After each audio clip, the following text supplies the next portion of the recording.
So recently, we decided with my friend Łukasz to go on a 5,000-kilometer trip in a small electric vehicle from Warsaw, which is in Poland, to Barcelona, which is in Spain. The car that we used for this trip was a 2021 Opel Mokka-e, which has a 46 kilowatt-hour battery, so not a big battery for a long-range trip. The car didn't have it easy either because we were fully loaded, so 2 people in the car and a trunk full of electric unicycles, 6 electric unicycles, meaning that we had an additional weight of about 350 to 400 kilograms. It was cold outside, so probably the worst conditions for an electric vehicle. Nonetheless, we managed to make the whole journey without any issues. And in this video, I'm gonna cover 8 different subjects, things that I've learned after using a small electric vehicle for a long journey. And perhaps you'll also answer yourself the question if you would want to do something like that. And I'll answer myself the questions if I would want to do something like that again. So let me tell you more about it. Wrong way. And before we get into the questions themselves, I learned to appreciate small electric unicycles a lot more on this trip. This is a Kingsong 18L, which is available at myewheel.com. If you want to get a small portable electric device that you want to carry in your car and you can just ride along when you charge and use it to get around your destination easily, then yeah, I recommend those. There's a coupon code wrong way if you want to get any discount at myewheel. Woo! I'm getting stronger. So the first question I had about such a long EV journey is whether it's possible at all, and if it's easy, if it's, feasible in 2024. And the answer is yes. It was no problem pretty much at all for us to go from Warsaw to Barcelona through the Czech Republic, Germany, France, through 5 countries in Europe using an electric car. Most of the journey we used Ionity, which was the cheapest and most prevalent network across all of the different countries, and it wasn't an issue to find charging spots. We didn't have any issues with the car, we didn't get stranded, the car worked well throughout the whole journey, we didn't have any issues with overheating, super slow charging. Yes, it is possible in 2024 to buy a sort of city car, although I would say that in a city a car doesn't make any sense unless you need to carry huge things with you. So with all of the stuff we had, it was no issues, and it's absolutely feasible to use a small electric car to go on a trip across Europe. More on the charging networks a bit later. The second question I had before the journey is, what is the biggest drawback? What's the biggest negative aspect of using such a small electric car for a big journey? And it turns out, really, it's time. It's not the charging networks, it's not how the range changes according to weather, although that's also a small downside. The biggest issue really for us is time, and that it's not really possible to go faster to a destination as you can do it, for example, with a combustion car. It's also faster to use a train on such a journey. So the problem is that this car is the most efficient if you go around 100 kilometers an hour on a highway. And if you go 100 compared to 130, which is possible in France, or 140 even kilometers an hour, which is possible in Poland, then you will arrive at your destination slower. Now, you can also go faster on the highway with an EV, then you'll have a lot more power draw. So you'll have less range in your already small battery. So you'll have more charge stops. So it turns out, even if I would go faster, if I would go 120, 130, I would just arrive marginally quicker, but it would use up a lot more money because the car is a lot less efficient then, and I would have a lot more charge stops on the way. Just to give you a perspective, on one day we did 1,000 kilometers. I believe we went from Lyon to Zwickau, and this journey took us 12 hours, 13 hours, something along that way.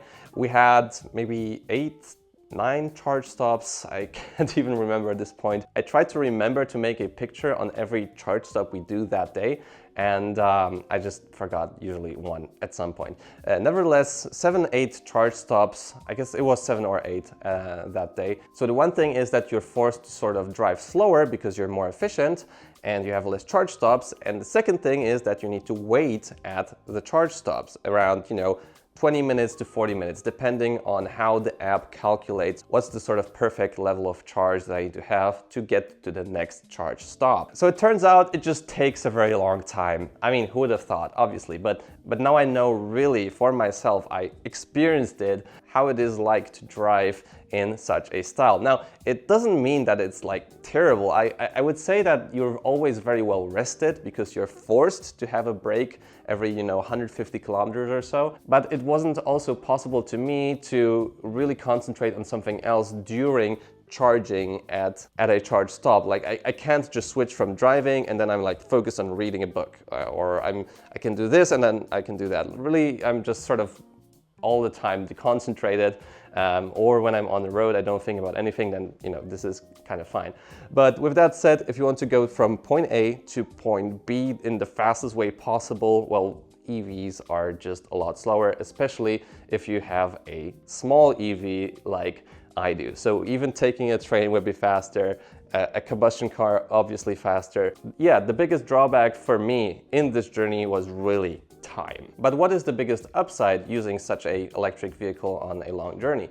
And I would say that it's just chill. It's just nice to drive. You don't have any exhaust fumes, which do annoy me quite a bit. And to be fair, we did save a bit of CO2 when doing 5,000 kilometers in a car, but at the same time, if CEOs and multi-millionaires, billionaires still use their private yachts, they use their private jets, using a car for our journey that's powered by fossil fuels doesn't really make such a big difference in the grand scheme of things.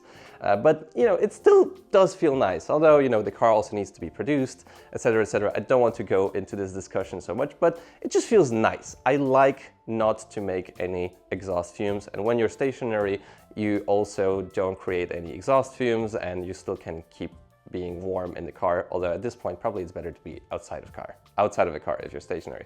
Nevertheless, I just like the electric experience. It's quiet, it's smooth, it's more of a journey that you make. It's not really going from point A to B in the quickest way possible. You're just forced to see new places, to be outside of a car, to have breaks. I would say it's just nice and healthy. Like, even though it took a very long time to get from point A to B, I would say it was always a very nice experience and a sort of stress-free journey. It was just nice. And feeling nice is important too, right? The next question is probably something that you're wondering about a lot. How much does it cost?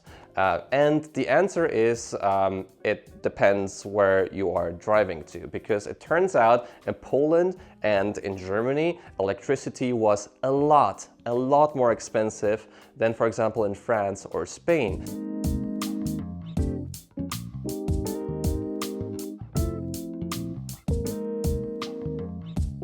And while going through Germany and Poland, you might be, at the same price as a combustion car, or even more expensive than a combustion car. When you would be going through France, you might be driving cheaper than in a combustion-powered car. You also have to keep in mind that there's no, oil changes. I would say that the car would be a lot more reliable for long journeys than a combustion-powered car. When I calculate the whole journey, we were using about 21 kilowatt hours per 100 kilometers. Now, it was pretty cold. In Germany, we were going 150 kilometers an hour on the Autobahn because we were just going crazy, just constantly driving 100. We had to go fast, just move a little bit. And it was also raining, cold, blah, blah, blah. We used quite a bit, and probably in the summer, we could be using maybe 17, 18 kilowatt hours. So you can make your estimates how much you would do with your car, or you would be doing with an electric car by yourself. The car is also not the most efficient one. Lots of cars are more efficient than the Opel Mokka. Then of course you have to factor in the price of the highway, parking, whatever. At least there's no congestion charges. You don't have to pay to get into city centers because it's an electric car. But with that said, quite a bit of money, and then you have to still pay more to get an electric car. Now, the next thing you're probably wondering about is how do you plan such a big journey at all? And how do you know where the charging stations are? And there, really, I just depend on ABRP a better route planner. This is the app that my friend recommended to me, who also drives an electric car, and there you can even select which networks you prefer. So I prefer Ionity, which I used for 80% or 90% of the fast charging stations throughout this journey. I also use Fast Charge, a bit more expensive, but kind of bougie and cool. And I didn't use any Tesla supercharger networks because as long as Elon Musk is in this company, I ain't giving this company any money, like no. And we also used some other smaller networks depending on which country we were in. With that said, once you select all of your preferences into ABRP, then you can also select your car in this app, if it is fully loaded or not. And if you buy a premium package, then the planner will also adjust the range of your car according to the weather. Now, most of the time it works well, but then you also need to check what the forecasted percentage is on the app compared to the percentage in the car. So you don't want to arrive where the percentage in the car is lower than that in the forecast of the planner. The longer we drove, the easier it was to, estimate how fast we need to go, how much range we will have left over, how much battery we'll have left over. So it is an additional task that you need to do, but I would say that it's fairly easy to go anywhere in Europe while using ABRP and having all of your settings in there. Sometimes you need to go a bit slower if the app doesn't update that it's raining outside, but for most of the time, once I put all of the details into the app, it was a pretty good forecast and we could go easily between the charging stops, and the charging stops were always there. It was planning it correctly for us. So yeah, if you want to go on a long journey in an EV, probably you'd know about it already, but if you didn't know and you want to, see how a journey would look like for you if you bought an electric car, then you can just download the app, type in what car you would have, and then the app can plan for you how your journey would look like. And the forecasts are pretty good.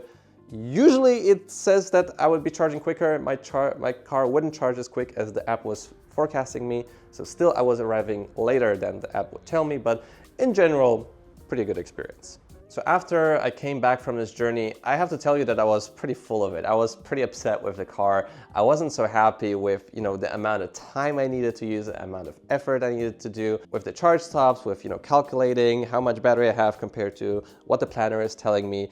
And I was quite frustrated with the car. After some time passed, I'm feeling a bit better and I'm not so full of the car, but still I wanted to address the alternatives that I have if I want to go somewhere throughout Europe. And the first thing is obviously a combustion car. First and foremost, it's faster if you want to go from point A to B. There's a bigger selection of cars. They are also cheaper to buy and they have usually more storage. They are lighter. So from this perspective, it does make a lot more sense to use a combustion powered car, especially as I said in the beginning of the video, there's still, private jets around, millionaires using private yachts, etc., etc. Now, of course, it's nicer not to emit those greenhouse gases, but at the same time, at this point, you could also just use a train. And a train is also a great alternative. However, if you want to take a lot of stuff with you, then it's not possible. Then you have to think, oh, maybe I take less stuff with me and I still take a train. So I could also get a better EV, but at this point, the prices are just like exorbitant. And I don't feel like the reward is as big as the price is. And I don't want to buy a Tesla because again, as long as Elon Musk is in that company, nope. So yeah, I guess there's a lot better alternatives than using such a small EV for a long journey, but hey, now I know it for myself and I can share it with you in this video. The next question I wanted to have answered is, does weather play a big part? And yes, you feel it, especially if you make a long journey in an EV. First of all, charging is a lot slower when it's like 0 to 5 degrees Celsius outside. I would say that our charging times when we were in Spain or in France were maybe like 30%, 40% faster than when we were here in Poland, where it was freezing cold. So that plays a part, cold, warm weather. And then we also use a lot more electricity when we drive in cold weather. So it's not only that you charge slower, you also use more electricity to get somewhere. And of course, rain plays a huge part too, which is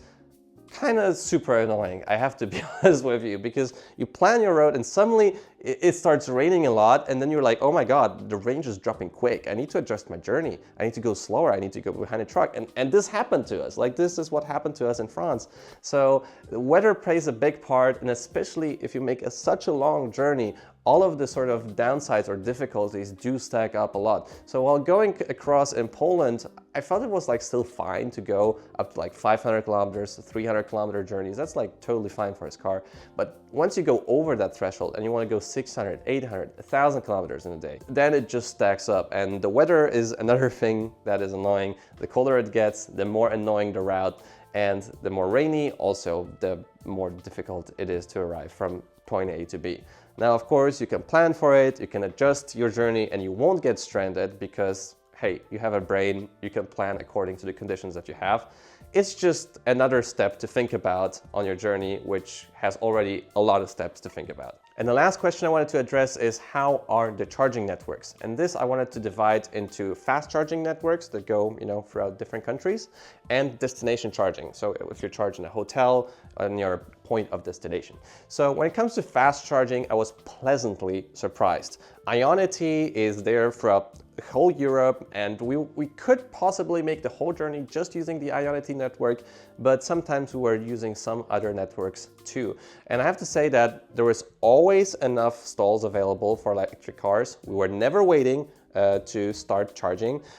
Just twice maybe we had a small bug in the app, which happens if you plug the car in before you actually select the charger that you want to charge with. But once I found out about that, no issues at all. We had about, I guess, 19, 20 charge stops from Poland to Spain, and then another 20 to get back. And it was always smooth sailing. Like, we found the charging stations, and yeah, they were always quick, tidy, everything works. And if it doesn't work, then there's a stall nearby that you can use. I have to say that the fast charging was very good. We also used Fastned. That was another network. It was a bit more convenient because there was always a roof above our heads, like in a gas station. And they also have this automatic function where you just arrive. It uses the GPS data from your phone.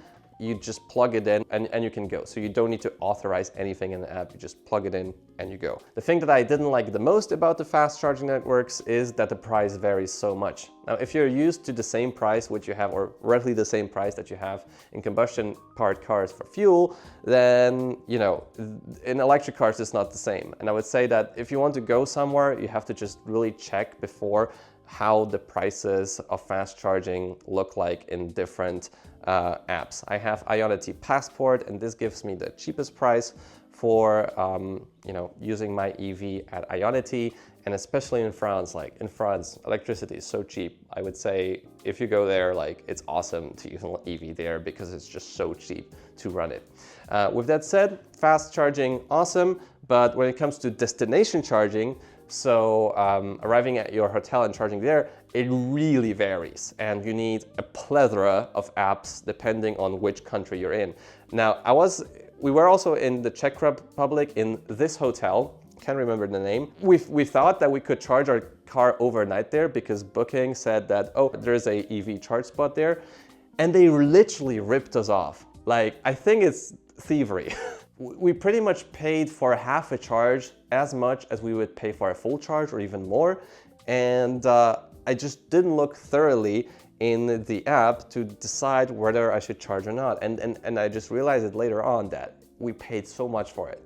And at this point, you're like, you arrive at your hotel and you want to charge, you want to leave at a full charge, which is the biggest benefit of an EV. You arrive at your destination, you charge 100%, you go the next day. And this was just very difficult throughout the whole journey, especially there where we were in the Czech Republic in this hotel. Thank you so much.